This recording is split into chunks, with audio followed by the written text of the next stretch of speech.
Samedi 31 décembre. Ça fait quelque chose de se dire que c'est la dernière expédition de l'année. Non pas que les prochaines arriveront dans longtemps, mais c'est juste bizarre d'apposer une dernière fois les chiffres de l'année sur le carnet d'expédition. Comme la préparation des célébrations nous laisse peu de temps, ça sera juste une exploration au havre d'épée pour aujourd'hui. La journée commence par un ciel tranché en deux, entre clarté et obscurité, ce qui résume bien cette journée.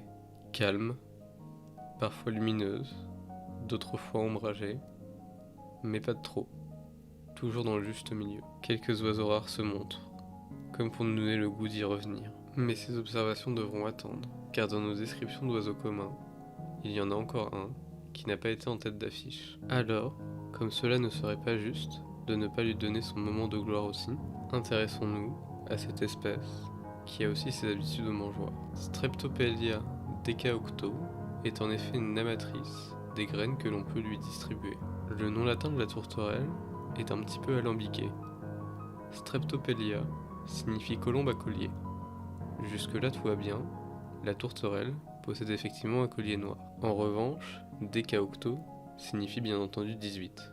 Et là l'explication est compliquée à suivre. Le chant de la tourterelle possède en effet 18 syllabes, ce qui a inspiré une fable grecque, dans laquelle une servante travaillait d'arrache-pied pour un salaire de misère, et priait tous les jours les dieux, avec sanglots et amertume. Les dieux, entendant son appel, transforment la servante en un oiseau, au chant plaintif, à 18 syllabes, en rappel des 18 pièces que la servante recevait, la libérant ainsi de sa misère, et lui laissant la liberté de chanter sur tous les toits du monde, pour rappeler à l'humanité entière à quel point la vie peut être faite d'infortune et de chagrin à cause de certains vices. Un conte bien riche en enseignements, derrière le nom d'espèce, à l'apparence simple d'un oiseau. Comme son nom vernaculaire l'indique, la tourterelle turque est originaire de Turquie.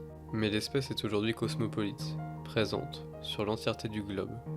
C'est d'ailleurs l'une des espèces dont la rapidité et l'ampleur de la colonisation ont été les plus rapides. En s'adaptant à tous les milieux et en adoptant une relation commensale avec l'homme, la tourterelle est passée en quelques siècles de cloisonnée au Proche-Orient à ubiquiste dans le monde.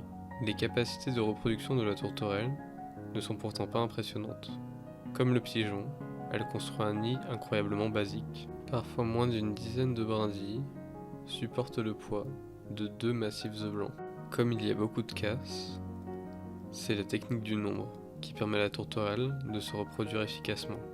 La reproduction peut avoir lieu toute l'année et donne lieu à de multiples pontes, souvent grégaires et parfois même avec d'autres espèces de tourterelles à collier. Elles s'en distinguent par un plumage beige-rose. Devenue très commune, il est aujourd'hui impossible de passer à côté de ses plumes couleur bonbon et de son roucoulement content et intime.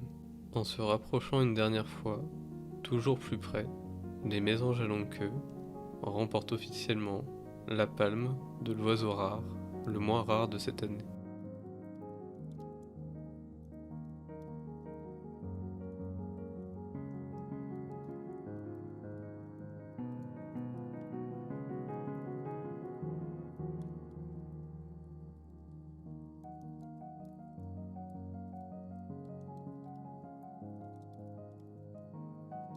Et tout se finit comme cela a commencé, par le piquet-pêche.